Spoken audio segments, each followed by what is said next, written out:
Nag-start po ako last February 2008. So, naimbitahan lang din po ako dito sa seminar.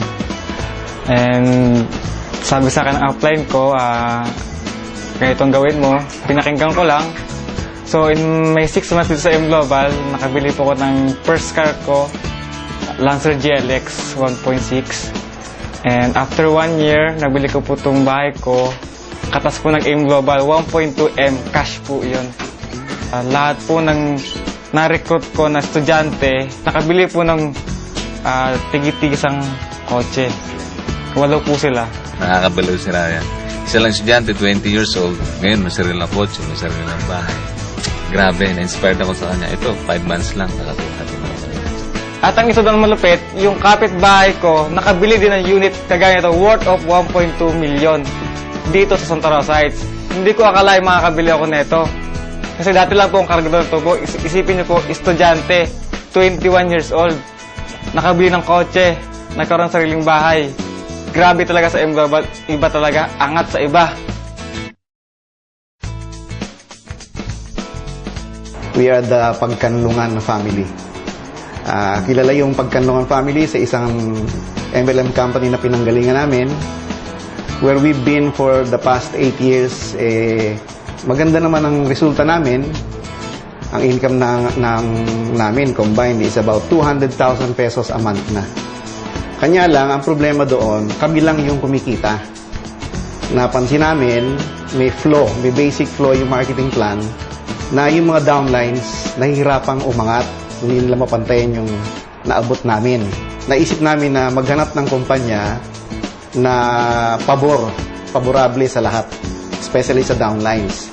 Tama-tama naman, may kaibigan nitong anak ko, ang pangalan ng kaibigan niya is Eric Rodriguez. Inintroduce sa amin yung AIM Global. One day, nung kinontak po ako ng kaibigan ko, si Eric Rodriguez, for a long time, hindi po kami nagkakausap. Alam ko pong nasa networking industry din po itong kaibigan na to, very successful. I have a big trust po dito sa kaibigan ko na to. And one day, nung ginusto niya magkita kami, sabi ko, matagal na panahon naman, I know na meron siyang magandang ibabalita sa akin. So, nakipagkita po ako. So, nung nakita ko nga po yung AIM Global, honestly, I was earning good with my former company. Pero nakita ko po, hindi po ako nakatulog kasi opportunity ho talaga. So, unang pumasok sa isip ko, syempre, pamilya namin, no? Tsaka yung mga downlines ko po na matutulungan ko po nga sana. Hindi po lahat sumama. Hindi ko na siguro kasalanan yon. Mahal ko po sila.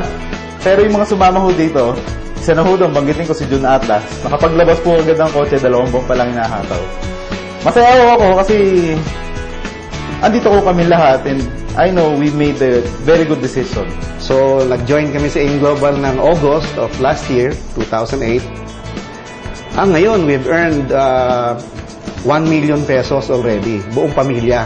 Combined income, 1 million. Tapos, ang maganda nito, 3 downlines ang meron ng sasakyan. Naglabas na sila ng sasakyan. At siguro in a month or 2, itong 2 to, maglalabas din ang kanilang sasakyan.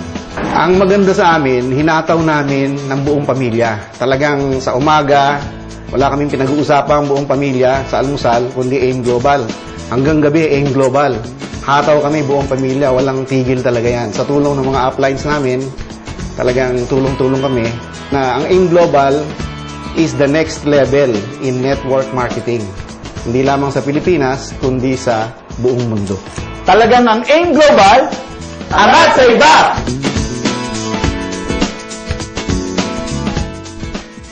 Nag-join ako sa AIM Global 2007 July. Punong-puno ng pangarap kasi nakita ko yung mga kasabayan ko noon sa dating kumpanya na very, very successful. Yung sobrang excitement ko, nag-invite ako, good news, after 3 months, walang sumali sa akin. Lahat ng rejections, discouragements, pinagtawanan ako, pinaasa ako, pero hindi ko pinansin yun. Ang nakikita ko, may mangyayari sa akin sa AIM Global. Kaya ang ginawa ko, tuloy lang. Good news, after 6 months, nakabili ako ng first car ko, Toyota Altis 2007. Dito ko na-experience yung mga luxury trips with AIM Global. Ang first trip ko na kuha sa AIM Global, yung Hong Kong trip. Nakapunta kami sa Hong Kong Disneyland, Ocean Park, lahat libre with pocket money. Ang gagawin mo lang, magsaya, kumain, mamasyal. Second trip na nakuha ko was yung US trip. Last December, nasa US kami. Last December 2008. Nakapunta kami sa 4 states. First state na pinuntahan namin, Los Angeles. Kung maganda yung Disneyland Hong Kong, walang sinabi yun doon sa Anaheim, California. Grabe ang laki. Tapos sunod nun, Utah trip. Sa Utah trip naman, nakita ko at naramdaman ko kung gaano kaganda ang produkto natin. Talagang perfect ang produkto natin. Yung belief system namin lahat tumaas. Kasi bakit? Yung produkto namin hindi kami mapapahiya sa maraming tao. Last day namin, dinala kami sa ski park. Yung Olympic Park sa Utah. Kung saan ginawa yung Olympics noon. Tinuruan kami mag-ski. Kahit ayaw mo mag-ski, paparamdam sa'yo ng nature's way na dapat mag-ski ka. Third trip na nakuha ko, yung Asian Cruise. Doon naman sa Asian Cruise, grabe talaga. Hindi ko akalain na ibibigay ng AIM Global lahat ng mga yan. Kasi sa Asian Cruise, it is a trip of the rich and famous. Nabigay ko sa tatay ko kasi birthday ng tatay ko, binigyan ko na ng kotse. Tuwan-tuwa ako kasi sa AIM Global pala, pati pangarap ng mga magulang mo, mabibigay mo sa kanila. Mainit-init pa, wala pang 3 oras. Lumabas yung first brand new SUV ko, 2009 Fortuner. Favorite ko yung white, kaya binili ko yung white. Ngayon, unti-unti ng lahat talagang nakukuha mo yung mga pangarap. Dahil sa AIM Global, napatapos namin itong bahay. I am very happy because I made my wife very happy. This is her dream house. This is worth 8 million pesos. Kaya po ako sa inyo, magsumikap ka lang, dream big, follow your heart, trust the company, trust the products. In AIM Global, you never go wrong. Lahat posible. Talagang, ang AIM Global, angat sa iba.